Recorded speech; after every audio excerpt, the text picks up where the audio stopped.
Salut la famille, j'espère que vous allez bien, j'espère que vous êtes en forme. Ici le docteur Idriss Afak, j'espère que vous vous portez super bien. Alors dans cette vidéo, on va parler de l'écosystème ou alors de l'évolution qu'on a jusqu'ici avec les taux d'intérêt de la Banque centrale des États-Unis et bien sûr la question d'inflation et bien d'autres encore pour les mois à venir, les grandes tendances et bien sûr de la notion des CBDC. Donc, on a plusieurs sujets sur la table et il faut qu'on ait une analyse prospective. Il faut qu'on ait des projections potentielles à venir pour non seulement les semaines à venir, mais aussi les mois à venir. Vous savez, il y a eu beaucoup d'événements ces récentes semaines en ce qui concerne les taux d'intérêt. Vous avez bien vu que beaucoup de banques centrales sont dans cette démarche de stabilisation des taux d'intérêt, n'est-ce pas? C'est-à-dire, ne font pas bouger les taux d'intérêt qui sont extrêmement élevés actuellement, il faut le dire. Et en réalité, les banques centrales sont dans cette démarche. Et si je prends vraiment le cas spécifique des États-Unis, sont dans cette démarche où elles sont en train de permettre, de pousser à ce que le taux d'inflation atteint le target de 2%. Actuellement, les taux d'inflation, par exemple, aux États-Unis, autour de 3,1%. Et le souhait de la Banque centrale, c'est que avec les taux d'intérêt qui sont déjà à leur pic ultime de 5,5%, voudrait voir en réalité l'inflation chuter pour aller chercher environ les 2%, pour être plus rassuré. Donc, quelque part, tant que les taux d'inflation restent élevés, la Banque centrale va garder, d'après les propos, d'après le dernier discours de Jerome Powell va garder en fait les niveaux en question à de 5,5% pour les taux d'intérêt de la Banque centrale. Donc des niveaux assez élevés et qui créent quand même une sorte d'asphyxie dans l'économie. Donc, qu'est-ce que ça veut dire pour nous en tant que trader? Pour nous en tant que trader, ça veut dire quelque part qu'il y a quand même cette intention de vouloir baisser les taux, n'est-ce pas? Mais ce n'est pas encore le bon moment. D'ailleurs, parlant de baisse des taux, il y a quelque chose qui doit attirer votre attention. Il y a les élections présidentielles qui vont se dérouler en fin d'année 2024. On aura les élections aux États-Unis, les élections présidentielles, et donc ça va jouer un gros rôle dans les décisions que la Banque centrale va jouer. Ça, je le sais parce que c'est des choses assez politiques. Les questions de taux d'inflation, les questions de taux de chômage, les questions de taux d'intérêt de la Banque centrale, c'est assez politique, c'est assez politisé. Malgré le fait qu'on va nous dire que c'est privé, monter, descendre, c'est du bullshit. On sait bien ça, c'est assez politisé. Donc, ceci étant dit, pour être stratégique, il faut comprendre que éventuellement, on risque d'avoir des baisses des taux d'intérêt dès cette année-ci. Éventuellement à partir de juin. Et ça, c'est prévisible. C'est fortement prévisible. On pourrait avoir entre 2-3 baisses des taux d'intérêt avec l'effet des élections pour que ça joue en faveur du parti au pouvoir, des démocrates éventuellement. Sinon, ça risque de capoter encore. On va dire que non, l'économie va mal, ils n'ont même pas baissé les taux, on ne peut rien faire, on ne peut pas investir, ça ne va pas mal, ça ne va pas bien en tout cas, et on ne va pas voter en faveur des démocrates. Ça, c'est ce que je vois venir en tout cas. Si c'est que Jerome Powell s'amuse à baisser les taux, forcément, ça va jouer en faveur des démocrates. Maintenant, ça, c'est pas des choses subtiles qu'on va venir vous dire. On va pas venir vous dire ça ouvertement face caméra. Je pense qu'on va jamais venir dire ça face caméra. Maintenant, il faut tout simplement savoir que stratégiquement parlant, on pourrait donc avoir cette baisse-là qui va réellement s'opérer à partir de juin éventuellement, à partir de la deuxième moitié de l'année. Et ça peut être à partir de juillet, ça peut être en août, n'est-ce pas?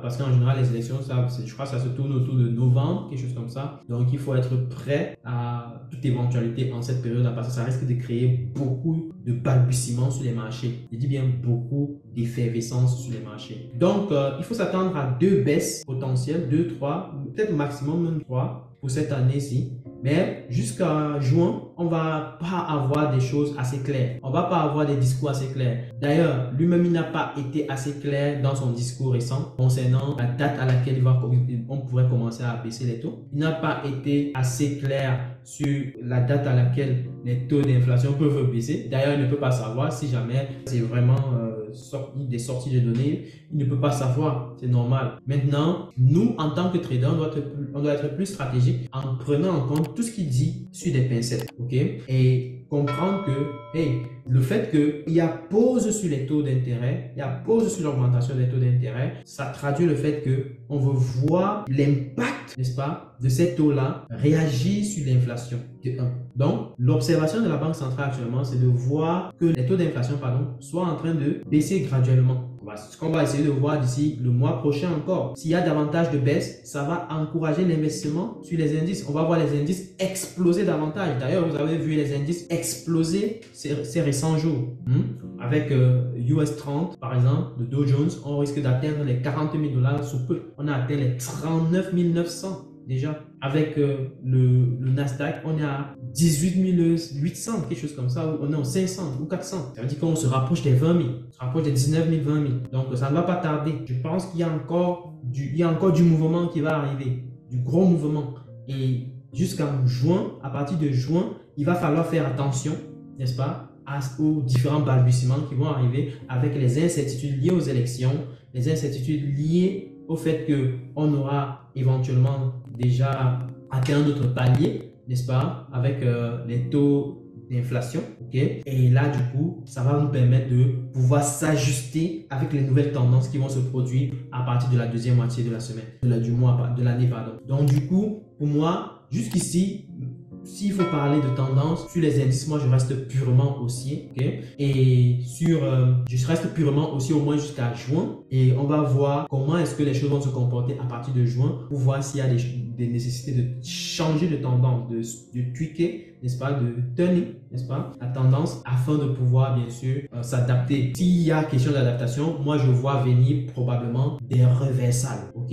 Éventuellement apprendre à trader des reversals dans ce contexte-là parce que ça va tenter d'aller à la hausse, ça va redescendre directement. Ça va tenter d'aller à la hausse, ça va redescendre directement. C'est des choses comme ça qui vont se produire. Ou alors, ça va tenter d'aller à la hausse et puis ça va redescendre dans la même journée entièrement. Ok, donc voilà, c'est un peu des comportements comme ça que je vois venir à partir de deuxième moitié de juin. Mais il faut faire attention. Une autre chose qu'on doit évoquer, c'est bien sûr la question des CBDC. On avait fait une vidéo il y a un peu longtemps, je crois l'année passée, concernant les CBDC. On avait fait comprendre que les CBDC dans le secteur commercial, dans le secteur des entreprises, sont déjà opérationnels, sont déjà quasiment opérationnels, sont déjà quasiment utilisés. En fait, sont prêts à être utilisés par les grosses banques. Ok? Maintenant, il s'agit d'implémenter les CBDC pour les retail, c'est-à-dire pour les particuliers, pour monsieur, madame, tout le monde. Okay? Donc, la question encore sur la table, je crois que d'après son discours, il n'a pas développé là-dessus. Mais une chose est certaine, c'est qu'il y a certainement des travaux qui sont en cours et ça ne va pas tarder de sortir. Moi, je pense que ça ne va pas tarder de sortir parce qu'on voit bien qu'il y a beaucoup d'ébullition sur les cryptos. Il y a question de rester, n'est-ce pas, au bord, n'est-ce pas, de toute cette évolution-là, à la marge de cette évolution-là pour pouvoir bien encadrer les choses. Et justement, la Banque centrale fait tout et tout pour être dans le game, pour être dans le jeu, n'est-ce pas, afin de pouvoir bien sûr gagner du terrain le plus vite possible. Et ça, je sais que ça ne va pas tarder à ce qu'ils sortent des documents légaux concernant les CBDC pour le retail, pour le commercial, pardon, pour les particuliers. Donc du coup, restons tout simplement à l'écoute, restons tout simplement vigilants. Les tendances sont encore très claires en tout cas pour les indices à la hausse, pour le gold un peu moins, n'est-ce pas? Il y a certes une tendance haussière sur le gold, mais qui change également aussi brutalement de temps en temps. Mais le gold reste un peu calqué. S'il faut donner quelque chose de plus précis sur le gold, tel que moi je vois un peu le gold se comporter, ça reste un peu plus calqué à un mouvement inverse par rapport à ce que le dollar propose. C'est-à-dire quand le dollar va à la hausse, le gold tend à baisser. Quand le dollar va à la baisse, le gold tend à être à la hausse. Donc, je vois cet effet inverse là qui se produit. Mais ce n'est pas tout le temps. Il faut vraiment s'ajuster au fur et à mesure avec le gold parce que le gold va beaucoup jouer sur l'offre et la demande. Donc, voilà une particularité très nécessiteuse de ce marché-là qui est assez particulier. Bref, voilà pour ce qui est en tout cas des tendances actuelles macro, pour ce qui est des États-Unis.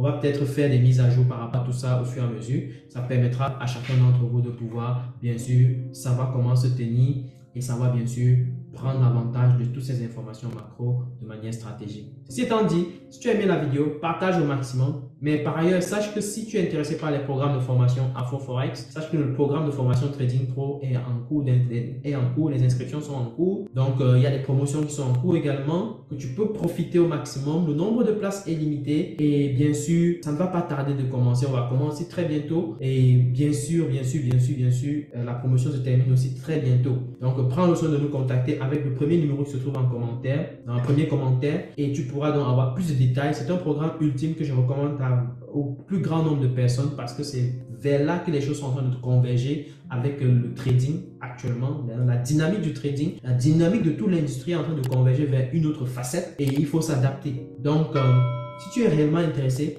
suis cette formation et tu seras à jour de tout ce qui se passe, à jour de comment est-ce que tu dois te comporter aujourd'hui en ce qui concerne le trading, comment est-ce que tu dois faire pour commencer à gagner également du gros argent et même rembourser le prix que tu auras payé pour cette formation-là.